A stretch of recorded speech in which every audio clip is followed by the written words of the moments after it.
Hi guys, in Tarla Dalal's kitchen with Nisha, today we'll learn how to make the restaurant style jeera rice.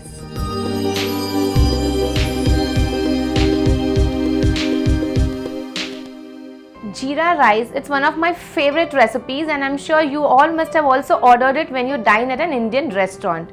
It pairs amazingly well with Dal Tadka. Well, there are two ways to make this jeera rice. You soak it and then add the raw rice to the tempering, or you cook the rice and then temper it. Today I'm going to show you the restaurant style, which is the second option. So the first step in making the jeera rice is washing the rice. Here I've taken basmati rice, which is around 1 cup. To this add some water and allow it to soak for about half an hour. This will reduce the cooking time.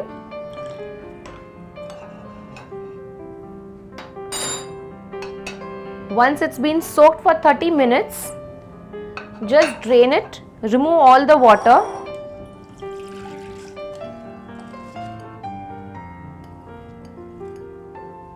And set this aside. In the meanwhile, we'll boil the water for the rice. Take a deep non-stick pan, add enough water to the pan for cooking the rice.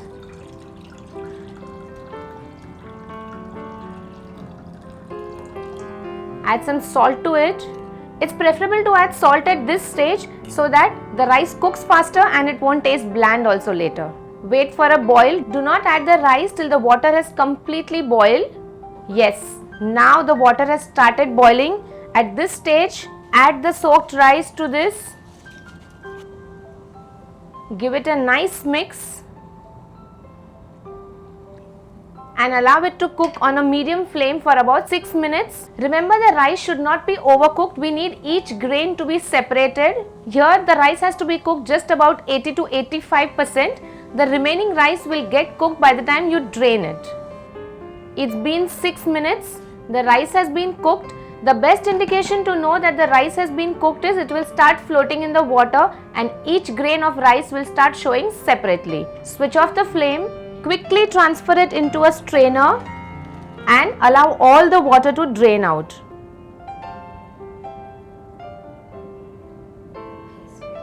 Drain out all the water.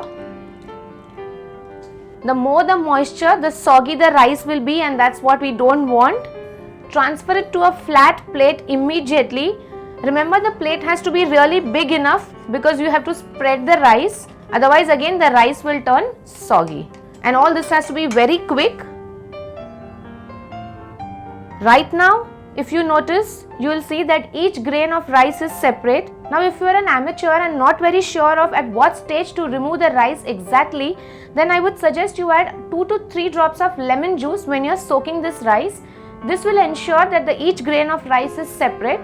Alternatively, once the rice has been cooked, you can add a little melted ghee to this and toss it so that the grains of the rice will remain separate. Now, at this stage, once you spread it on a plate, allow it to cool completely. This would take approximately half an hour, I would say. And when you are leaving this rice aside for half an hour, I would say that once in a while, after 10 to 15 minutes, just toss it well. This would ensure that all the steam has escaped, so there is no steam, there is no moisture in the rice. It cools down completely and it's perfect for tempering further. So for the tempering, take a broad non-stick pan and allow it to heat completely. Once the pan has been heated, add 1 tablespoon of oil and 1 tablespoon of ghee. If you wish, you can avoid the oil completely and instead take 2 tablespoons of ghee. The trick in making the perfect jeera rice here is do not heat the oil and ghee too much. Add the jeera and saute the jeera while the oil is yet getting hot. Otherwise, if the oil has been heated completely and then you will add the jeera might get burnt. Just about 10 seconds of sauteing is required here. Once the jeera has been sauteed well, remove it from the flame and then add the rice. I'm going to savor it with some salt here. This would definitely give an additional taste to the jeera rice. Put some coriander. This is optional. If you wish, you can add. Add the coriander also at this stage only so that you do not have to keep mixing and tossing the rice again and again. If you toss it too much, the grains are going to stick to each other or break. I have removed the pan off the flame and I am tossing it here because the oil was really hot. If you put the rice directly while the pan is on the flame, there are chances that the rice might stick to the pan. So now put the pan back onto the flame, increase the flame to high, give it your final toss and cook for about 1 to 2 minutes. But remember, if you are cooking it on a high flame, you need to continuously keep tossing it, but again do so very gently. And once you've cooked it for 1 minute, what I personally like is to put some butter on top, but at this stage take some melted butter.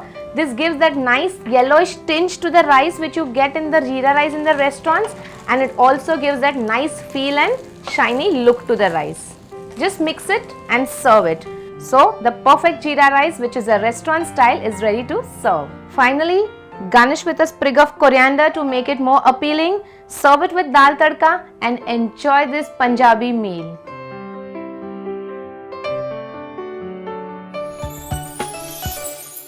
Download the Tarla Dalal app on your Apple and Android devices. Follow us on the Facebook and tarladalal.com.